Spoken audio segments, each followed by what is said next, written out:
जय हरी.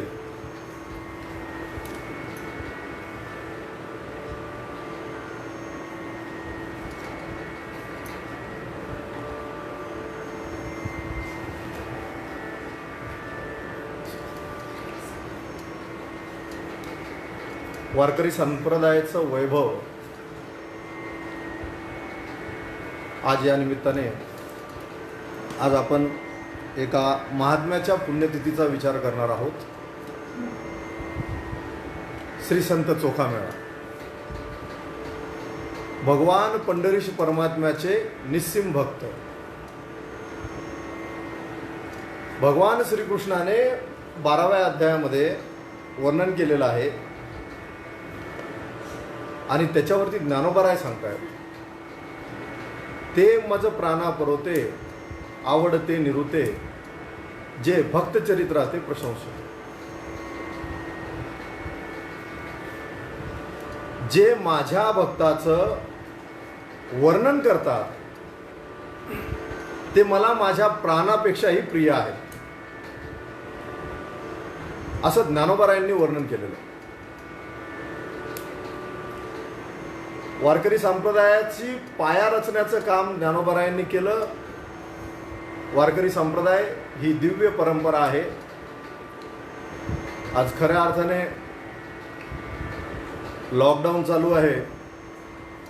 अनेक व्यक्तींना अनेक प्रकारे अनेक अडचणींना सामोरे जावं लागतं. आपण घरी आहात, सुरक्षित आहात आणि माऊली आपल्याला निश्चित आपल्याला जे पाहिजे ते सर्व देणार आहेत. त्यामुळं काळजी कुणीच करायची नाही. ज्ञानोबरायांवरती श्रद्धा ठेवून जी व्यक्ती आपलं कार्य संपन्न व्हावं अशी इच्छा करेल, ज्ञानोबराय त्याचं सर्व कार्य पूर्ण करतात. पण ज्ञानोबरायांकडे येत असताना जर तुम्ही विद्वान ह्या भावनेने जर येत असाल तर ज्ञानोबराय तुमचा स्वीकार करत नाही. बघा, संतांना ज्ञानाच्या भाषेपेक्षा अश्रूंची भाषा लवकर कळते. ज्ञानोबरायांनी अनेक आपल्याला उदाहरणं देता येतील. एखादी अंध व्यक्ती ज्ञानेश्वरी असखिलितपणे वाचू शकते. हे ज्ञानोबरायांची महिमा आहे. पण तुम्ही तिथे जात असताना श्रद्धापूर्वक अंतःकरणाने जायला हवं आणि ती श्रद्धा एवढी असायला पाहिजे. आता मला सांगा, एखाद्या 60 वर्षाच्या व्यक्तीने जर असा विचार केला की मला सरकारी नोकरी भेटावी, हे तर असं झालं जसं रसाच्या गुराळ्यामध्ये ऊस टाकतात आणि तो गुराळ्यावाला तो ऊस एकदाच टाकत नाही. तो पुन्हा पलीकडून टाकतो, पुन्हा अलीकडे घेतो, त्याला दुमटतो, पुन्हा आत टाकतो. जोपर्यंत त्याच्यातला रस निघून जात नाही ना तोपर्यंत तो तुम्हाला गुराळ्यात चालवत राहतो. त्याप्रमाणे वयवर्ष 60च्या घरामध्ये असताना जर तुम्ही तिथे ज्ञानोबरायांकडे गेले आणि मी विद्वान व्हावं, मला सर्व प्रकारचं ज्ञान व्हावं, तर ज्ञानोबराय सांगतात की सध्या हे सेंटर बंद आहे, तुम्ही दुसऱ्या सेंटरला बघा. माझा एक स्वतःचा अनुभव आहे. शालेय शिक्षण चालू असतानापासून आमचे एक फॅमिली डॉक्टर होते. फार आश्चर्याची गोष्ट आहे. म्हणजे असे जबाबदार डॉक्टर आज आपल्याला भेटणं फार अवघड असतं. डॉक्टरांचं काम असतं पेशंटला बरं करणं, पण आता उलट व्हायला लागलं. डॉक्टरांकडे गेल्याच्या नंतर तुम्ही परत डॉक्टरांकडे कसे याल या पद्धतीची ट्रीटमेंट तुम्हाला दिली जाते. तर आमचं नेहमीचं जाणं येणं ज्या डॉक्टरांकडे होतं, MBBS डॉक्टर होते आळंदीमध्ये, आहेत अजूनही. एकदा असंच व्हायरल मला आजारी पडलो आणि मी कुठल्याही विचार न करता स्वतःच्या मनानेच तापेचं औषध घ्यायला लागलो. सुरुवातीला पहिल्या आठवड्यात एक पॅरासिटामॉल एका टायमिंगला घ्यायचो तर दिवसभर जरा बरं वाटायचं. आजारपणाची तीव्रता वाढायला लागली तसे त्याचे डोसेस वाढत गेले. मग एक सकाळी एक संध्याकाळी, दुसरा आठवडा, तिसऱ्या आठवड्यामध्ये 2 सकाळी 2 संध्याकाळी पॅरासिटामॉल घ्यायला लागलो. आणि शेवटी जेव्हा कळायला लागलं की आता आपल्याला कदाचित तिसऱ्या डोसवरती जावं लागेल, म्हणजे एका टायमिंगला 3 गोळ्या, आणि मग डॉक्टरांकडे जाऊन सांगितलं की डॉक्टर साहेब माझी ताप काही जायला तयार नाही. तर डॉक्टर साहेबांनी विचारलं कधीपासून चाललंय. मी त्यांना सांगितलं एक 15-1 दिवस झाले, पण नेमकं असं झालं की मी पॅरासिटामॉल घेत होतो. अक्षरशः वैतागले, अक्षरशः त्यांना राग आला आणि ते म्हणू लागले म्हणे पॅरासिटामॉल घेत असताना तुम्ही त्याचा फायदा बघितला ना, पण त्याचा तोटा माहिती आहे का तुम्हाला? म्हणलं नाही. आम्ही जेव्हा म्हणे डॉक्टरांच्या ज्या परीक्षा असतात, जे लोक डॉक्टरांचं शिक्षण घेतात, तर म्हणे आम्ही परीक्षक म्हणून तिथे जातो आणि विद्यार्थ्यांना प्रश्न विचारले जातात की कोणत्या मेडिसिनचा कोणत्या प्रकारचा फायदा आहे आणि त्याचे तोटे काय. तर आमचा जास्तीत जास्त प्रश्न असा असतो म्हणे त्याचे तोटे तुम्हाला माहिती आहेत का? अहो, त्या नवीन आत्ताचे जे डॉक्टर आहेत म्हणे त्यांना काहीच माहिती नसतं, पण आम्हाला नाईलाजाने त्यांना पास करावं लागतं. का? तर आई वडिलांचे लाखो रुपये दरवर्षी यांच्यावरती खर्च होतात आणि अशी जर फौज तयार होत असेल तर काय उपयोग. त्यावेळेस त्यांनी मला सांगितलं पॅरासिटामॉल हे एक इमर्जन्सी घेण्याचं औषध आहे. रात्री 12-1 वाजता तुम्हाला ताप आला, दवाखाने उघडे नसतात, त्यावेळेस पॅरासिटामॉल घ्यायचं, सकाळी उठलं की डॉक्टरकडे जायचं. ज्याप्रमाणे एखादा खड्डा आपल्या दाराच्या समोर जर पडलेला असेल तर तो खड्डा बुजवण्यासाठी आपण 2 गोष्टी करतो. सर्वात पहिले तर त्या खड्ड्यात कोणी पडू नये म्हणून तिथे एक लाल दिवा लावतो आणि त्यानंतर काही मजूर आणून तो खड्डा बुजवतो. तसाच काहीसा प्रकार आजाराचा असतो. लाल दिवा म्हणजे पॅरासिटामॉल, आणि खड्डा खोदण्याकरता ते भरण्याकरता जे लेबर लावतो ते म्हणजे इतर गोष्टी, अँटीबायोटिक्स असतील, खोकल्याचं औषध असेल, सर्दीचं औषध असेल, अशा पद्धतीने हे कार्य करतं. असं हे त्यांनी मला त्यावेळेस समजून सांगितलं होतं. सांगण्याचं तात्पर्य हे, तुम्ही जर विद्वान होण्याकरता, तुम्ही जर ज्ञानी होण्याकरता जर जात असाल, मग त्या डॉक्टरांनी मला सांगितलं म्हणे तुला काही समजत नाही आहे, तू एक काम कर म्हणे, माझ्याकडनं तुझी ट्रीटमेंट होणं शक्य नाही आहे, तू कुठल्या तरी मोठ्या डॉक्टरांना दाखव. त्याप्रमाणे ज्ञानोबारायांकडे जर तुम्ही आज्ञ, अहंकारी अशा पद्धतीने जर जात असाल तर ज्ञानोबाराय तुम्हाला सांगतात की आपल्याकडे सध्या सर्व्हिस अवेलेबल नाही. पण तुम्ही श्रद्धेने जर गेले ना, आजही अनेक अशिक्षित इतरांच्या दृष्टीने जे आज सुशिक्षित म्हणून घेतात, ज्यांनी अनेक प्रकारे आपलं शिक्षण पूर्ण केलेलं असतं, इंग्रजीवरती चांगल्या पद्धतीने त्यांचं प्रभुत्व असतं, असे लोक जेव्हा वारकऱ्यांकडे बघतात तेव्हा त्यांना असं वाटतं की ह्यांना कुठलंच काम जमलं नाही म्हणून हे वारकरी संप्रदाय टाळ वाजवायला आलेले आहेत. अशा पद्धतीने काही जणांचे अनुभव असतात. एक छान गुरु मामासाहेबांच्या जीवनातील अनुभव मला या ठिकाणी आपल्याशी व्यक्त करावं असं वाटतं. गुरु मामासाहेब हे SP कॉलेजचे प्राचार्य होते. येत्या काळात आपण लवकरच श्री गुरु मामासाहेबांच्या जीवनचरित्रावरती आपल्या सर्वांशी चर्चा करणार आहोत. लवकरच तो काळ येणार आहे. तर मामासाहेबांची विशेषता ही होती, कडक शिस्त. त्यांच्या शिस्तीच्या पुढे कुणालाही जाता येत नसे. पण जेव्हा श्रीगुरूंनी पंढरीची पायीवारी सुरू केली आणि पालखी जेव्हा आळंदीवरून निघून पंढरपूरला जायला निघाली, त्यावेळेस पुण्यातील काही जे सुशिक्षित लोक होते त्यांनी मामासाहेबांना टाळ घेऊन वारीच्या दिंडीमध्ये चालत असताना पाहिलं. आणि सर्व असे विचार करायला लागले की एवढे सुशिक्षित व्यक्ती असून सुद्धा हे या वारकऱ्यांबरोबर चाललेत. पण त्याच्यानंतरच्या काळात श्री गुरु मामासाहेबांनी पुण्यातील सुशिक्षित समाजाला वारकरी संप्रदायाचं तत्वज्ञान काय आहे, वारकरी संप्रदाय नेमका कशा पद्धतीने काम करतो, हे जेव्हा पटवून दिलं व्याख्यानांच्या दृष्टीने, ज्ञानोबराय एवढ्या छान पद्धतीने त्यांनी त्यांच्या गळी उतरवले की त्यानंतर तोच सुशिक्षित समाज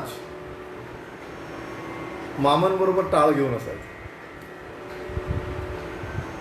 हे वारकरी संप्रदायाचं विशेषत्व आहे. म्हणून श्रद्धायुक्त अंतःकरणाने जर ज्ञानोबारायांकडे आपण जाऊ तर ज्ञानोबाराय आपल्याला सर्व काही देतात.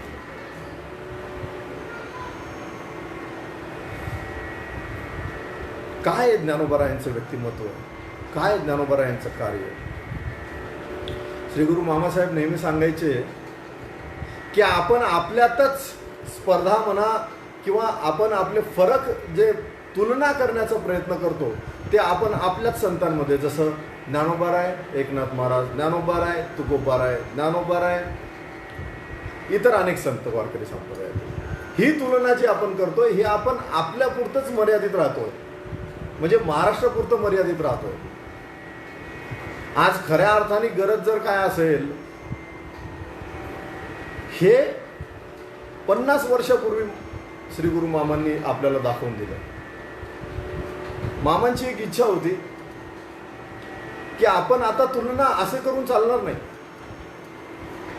Dnyanobaray Plato, Dnyanobaraya Socrates, Dnyaneshwari Bible, Dnyaneshwari इतर धार्मिक ग्रंथ, अशा पद्धतीने जर आपण तुलना करायला लागलो तर त्याच्याकरता एक महत्त्वाचा विषय असा आहे, आपला सर्वांचा त्या पद्धतीने अभ्यास असायला हवा. नेमका आपला गोंधळ होतो तिथेच. आम्ही अनेक जण पाहिले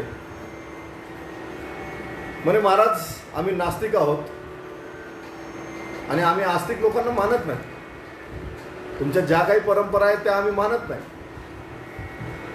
एकदा असाच प्रवास करत असताना औरंगाबादच्या तेवढ्यात बस थांबली होती आणि त्या बसमधून आम्ही प्रवास करत होतो. अतिशय गर्दी होती, दिवाळीचा पिरियड होता आणि त्या गाडीमध्ये अचानक एक व्यक्ती चढली. आता आम्ही धोत्रावरती, आणि आता धोत्रावरती पाहिल्याच्या नंतर अनेक जणांचा गैरसमज होतो की यांना काही येत नाही, यांना काही कळत नाही. त्याने गाडीत चढला, गाडीत त्याला बसायला जागा नाही, उभं राहायला जागा नाही, आणि तो म्हणाला, आम्ही नेमकं पुढच्या सीटवरती होतो, त्याच्या तोंडून वाक्य निघाले, अरे नालायका. आम्ही हसलो, कारण आम्ही आजपर्यंत जे काही वाक्य ऐकले होते की अरे नारायणा, आता जागाच नाही. तर माझ्या चेहऱ्यावरचा हसू पाहिल्याच्या नंतर त्याने असा विचार केला आणि त्याने विचारलं, म्हणे महाराज काय झालं, का हसताय? त्यानं काही नाही. नाही नाही नेमकं काय झालं ते सांगा तरी. आता तो वाद घालायच्या मूडमध्ये. म्हणलं मी आज खऱ्या अर्थाने नालायकांना आठवण करणारे कोणीतरी आहेत म्हणून माझ्या चेहऱ्यावरती हसू आलं. तर अशा पद्धतीने हे सर्व आहे. वारकरी संप्रदाय या सर्व गोष्टी अतिशय पाळून आहेत.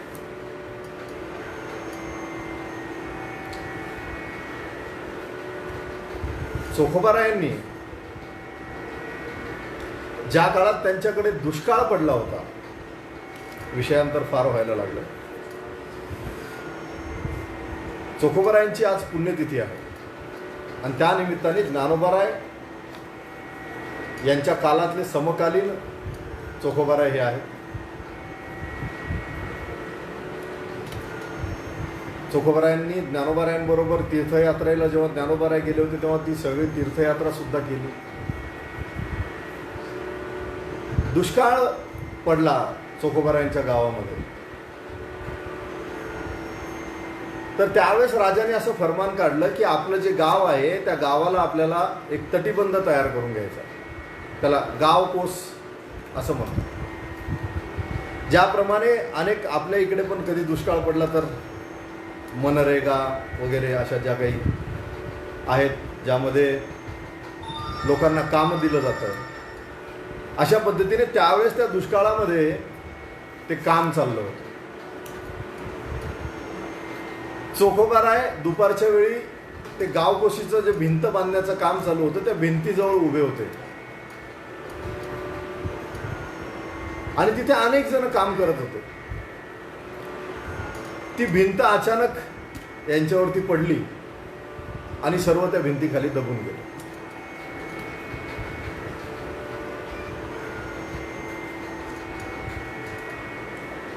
त्यानंतर जेव्हा भगवंत नामदेवरायांना बोलवतात आणि नामदेवरायांना म्हणतात, नामदेवा अरे माझा आज भक्त गेला रे. म्हणे कोण? म्हणे आज चोखोबाराय गेले, माझा चोखा मेळा गेला. आजच्या एवढं दुःख मला कधीच झालं नाही. अरे त्यांना घेऊन ये रे तू तिथून, म्हणजे आपण त्यांचा अंत्यविधी करू.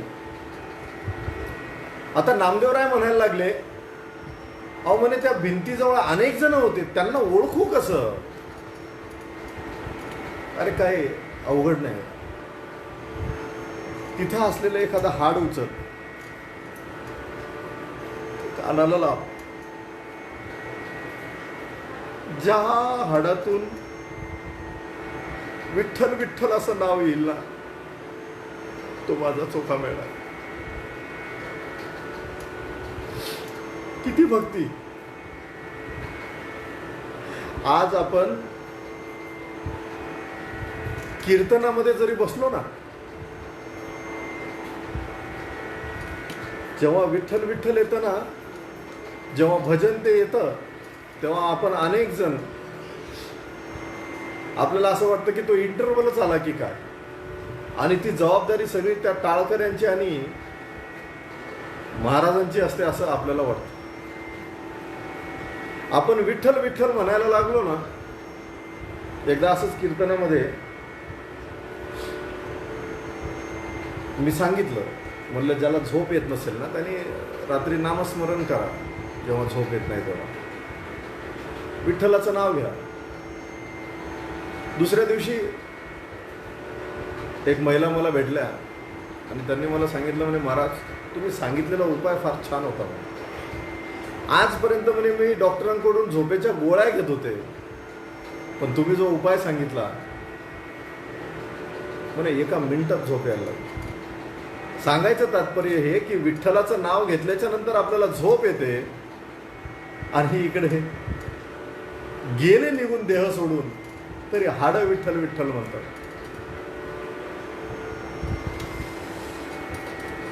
माझा जन्मही झाला नव्हता त्यावेळेस. आमचे वैकुंठवासी गुरुवर्य नारायण मास्तर उर्फ भाऊसाहेब महाराज वरोलीकर वारकरी शिक्षण संस्थेचे शिक्षक होते.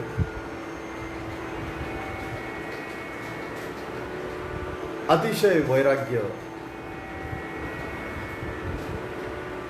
माझे गुरुवर्य साधक हृदय नानासाहेब कोठेकर यांनी परमार्थाची जी वाट धरली ती भाऊसाहेबांच्या मार्गदर्शनाने धरली. ते भाऊसाहेब जेव्हा गेले म्हणतात, आश्चर्य बघा.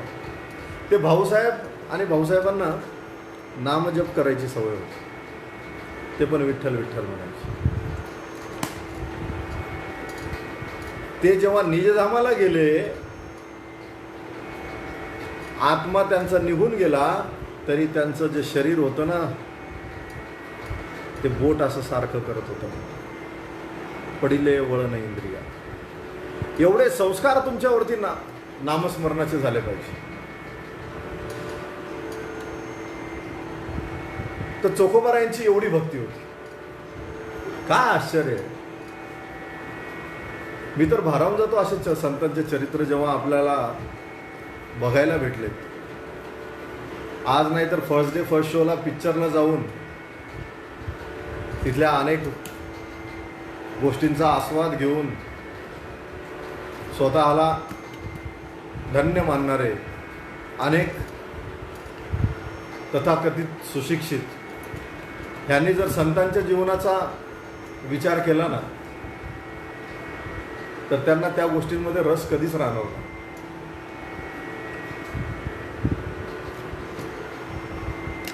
विशेषतः महाराज, मी नेहमी सांगत असतो, ज्यांना VIP जगायची सवय लागली ना, त्यांनी फक्त 15 दिवस ज्ञानोबारायांच्या पालखी सोहळ्याबरोबर जायचं.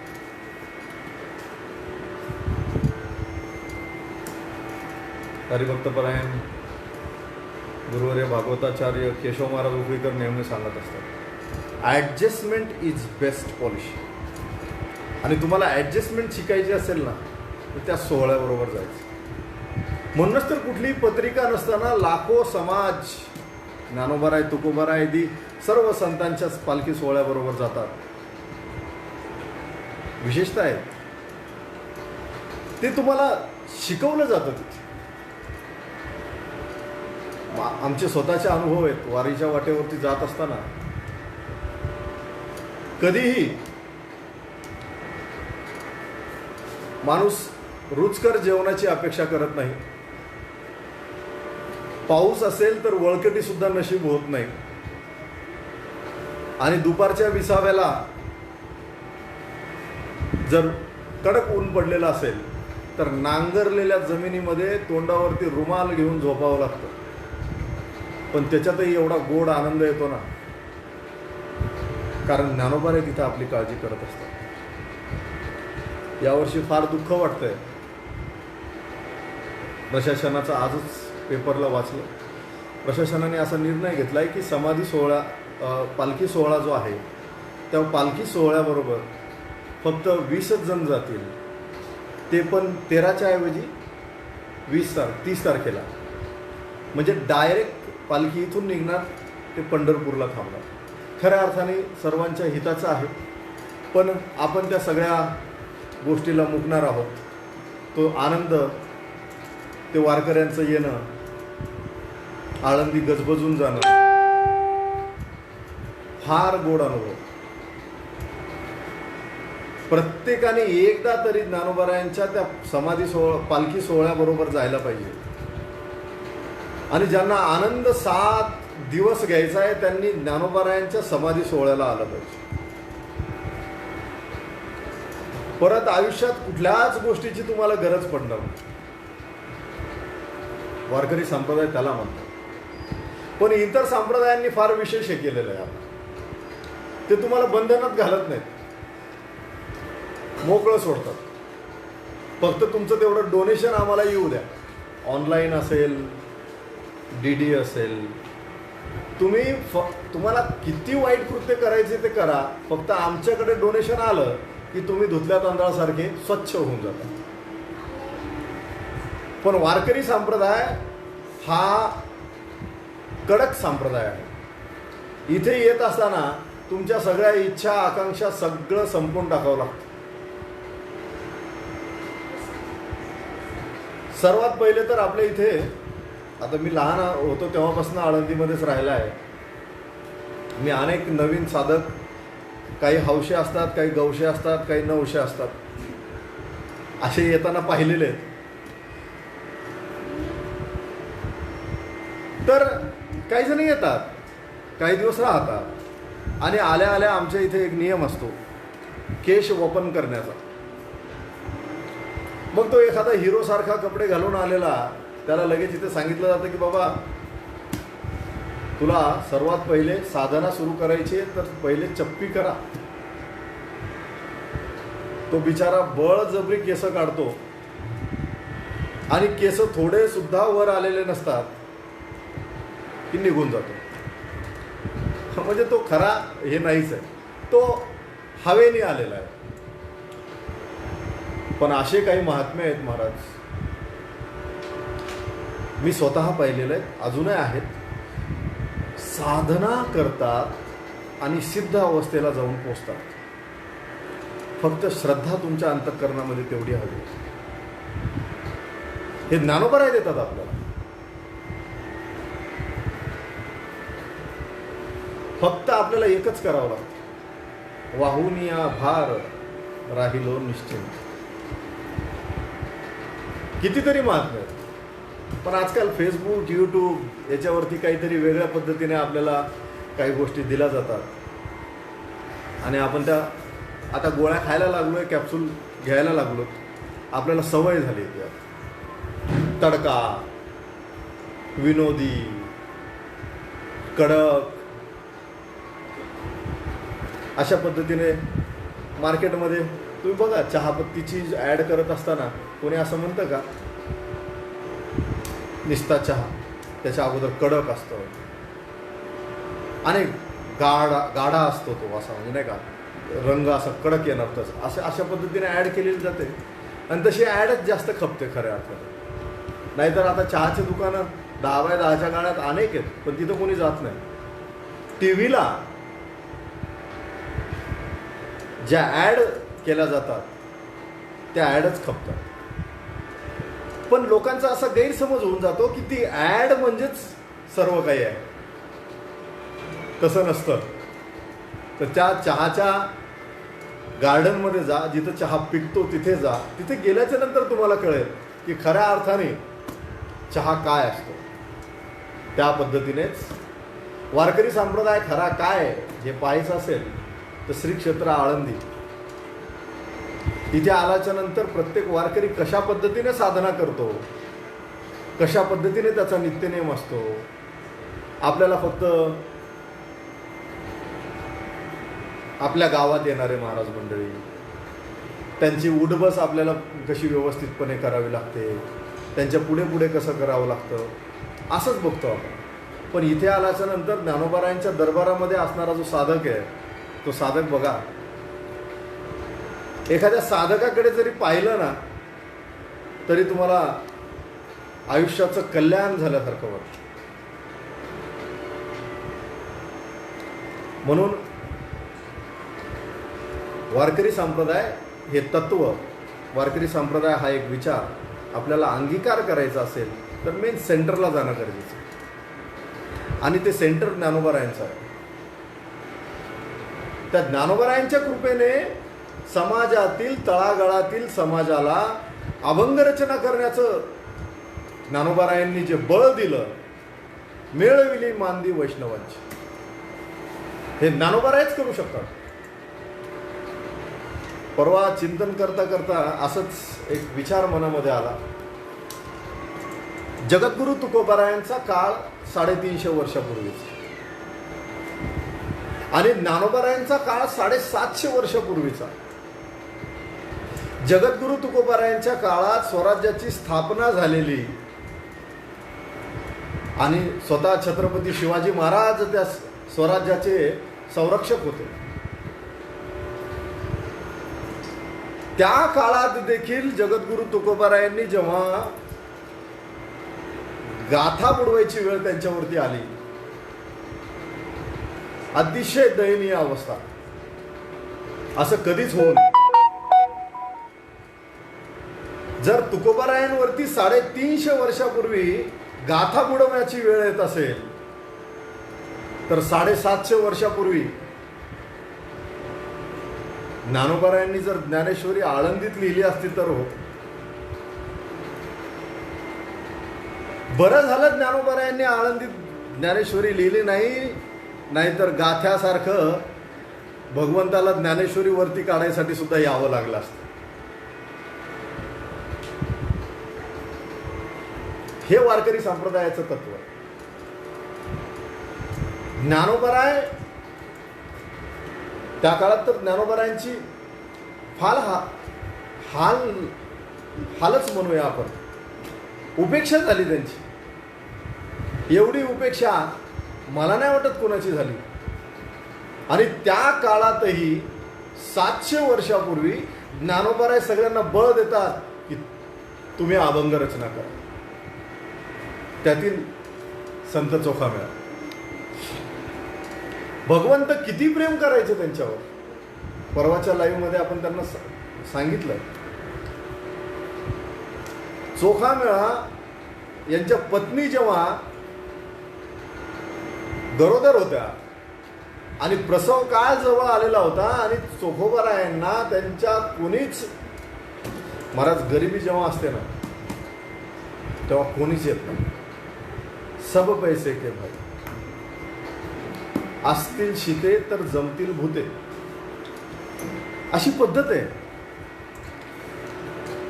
स्वतः भगवंतानी यावं, बाळंतपण करावं, एवढी संतांची त्यांच्यावरती पकड होती. आज आपली पकड सुटत चालली. आज आपण पांडुरंगाकडे दर्शनाला जातो, पण जात असतानाच घरची सगळी सोय लावून जातो की आपण येईपर्यंत काही गोष्ट यांना कमी नाही पडली पाहिजे. पण हे संत मंडळी अशी नव्हती. हे संत मंडळी काय करायची, त्यांच्यावरती भार वाहून टाकायची.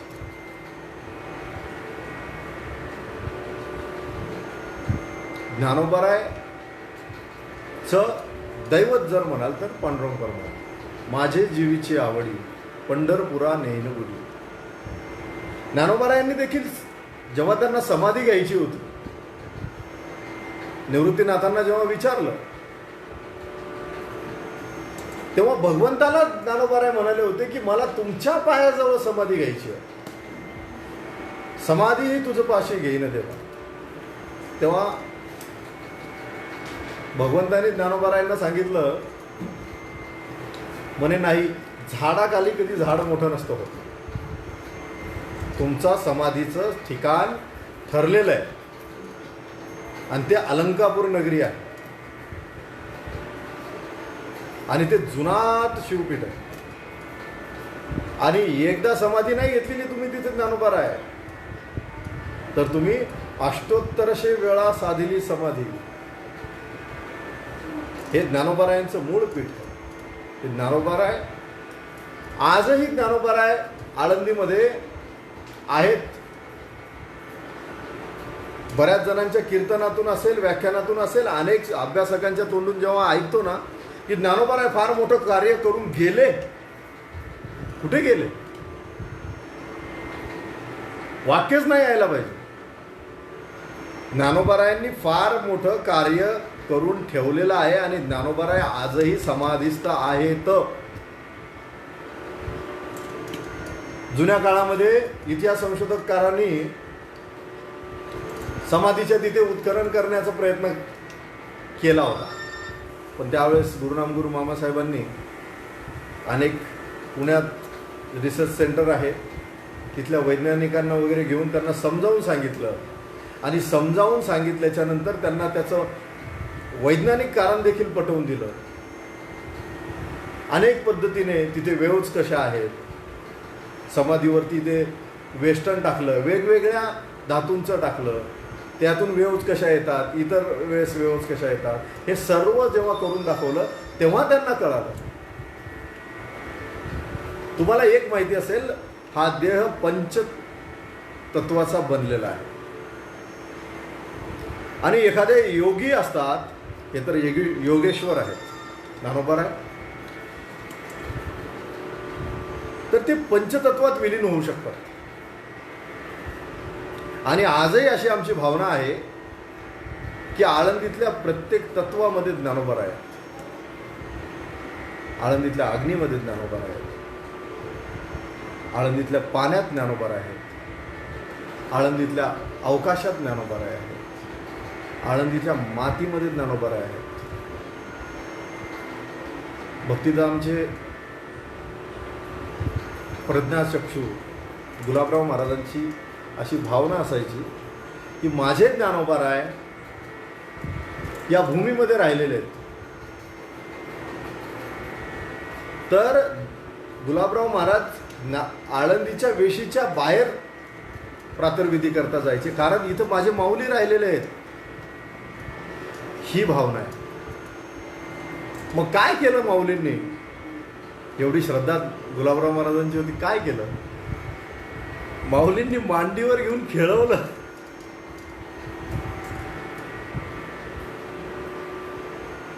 म्हणून एकच आहे, ज्ञानोबारायांवरती भार व्हायचा. आपले सगळे दुःख मरणाऱ्या लोकांना सांगायचंच नाही. मरणारे लोक फक्त तुमचं हसू करू बघतात. मरणाऱ्या लोकांपर्यंत आपण जायचंच नाही. आपण जिथे असाल, घरी असाल, गावी असाल, आळंदीमध्ये नसाल, माऊलींना तिथून जरी विनंती केली ना, पण तेवढ्या श्रद्धायुक्त अंतःकरणाने हवे. आज आपणा सर्वांबरोबर काही कारण नव्हतं. तुम्हाला ती एक गोष्ट माहिती असेल, ते एक ब्रह्मभूत असतं.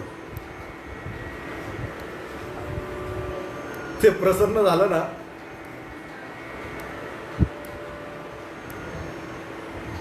की ते सगळं कार्य तुमचं करत राहतं.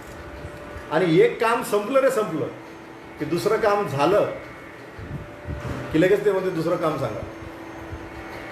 तशा पद्धतीने हे जे मेंदू आहे, असं वाटत होतं की ठीक आहे, जो तो आपापल्या ह्याच्यात आहे. अनेक जण अनेक चिंतेमध्ये आहेत. म्हटलं काय करावं, तर पुनश्च एकदा आपल्याबरोबर बोललो. आपण सर्वजण असेच प्रेम करताय, असंच प्रेम राहू द्या. माझं तर म्हणणं एक आहे, लहरों से डरकर नौका पार नहीं होती, कोशिश करने वालों की हार नहीं होती. हा काळ सुद्धा जाईल. मला ती एक गोष्ट आठवते. शेवटी जाता जाता ती गोष्ट सांगतो आणि आजचा लाईव्ह व्हिडिओ संपवतो. 2 मित्र होते एका गावामध्ये. गरीब परिस्थिती, हालाकीची परिस्थिती होती. तर गावात राहणाऱ्या एका मित्राने काय केलं, दुसऱ्या मित्र एक दुसऱ्या बाहेरगावी कामाला जायला लागला. आणि कामाला जाणारा जो मित्र होता त्याने त्याच्या मित्राच्या बोटात एक अंगठी घातली. आणि अंगठी घातल्याच्या नंतर तो दररोज त्या अंगठीकडे पाहायचा. त्या अंगठीवरती लिहिलेलं होतं की ये भी दिन जाएंगे. ज्या दिवशी तुम्हाला दुःख होतं ना, तर असं समजा की तुमच्या बोटामध्ये ती अंगठी घातलेली आहे. ज्या दिवशी तुमच्यावरती संकट आहे त्या दिवशी बघायचं, ये भी दिन जाएंगे. आनंदात आहात तेव्हा पण तेच बघायचं, ये भी दिन जाएंगे. लक्ष्मी प्रसन्न आहे, संपत्तीमध्ये खेळताय, जपून, कारण ये भी दिन जाएंगे. तर आज जो संकटाचा काळ आपल्यावरती आलेला आहे, निश्चितपणे ये भी दिन जाएंगे. पुनश्च एकदा आपल्या सर्वांशी बोलून फार आनंद झाला. ज्ञानोबारायांना एकच मागणं आहे, माझ्या वडिलांची मिरासिका देवा, तुझी चरणसेवा पांडुरंगा. ज्ञानोबाराय आणि पांडुरंग त्या दोघांनाही एवढंच म्हणणं आहे की अशीच सेवा आमच्याकडनं वारकरी संप्रदायाची होऊ देत. जय हरी.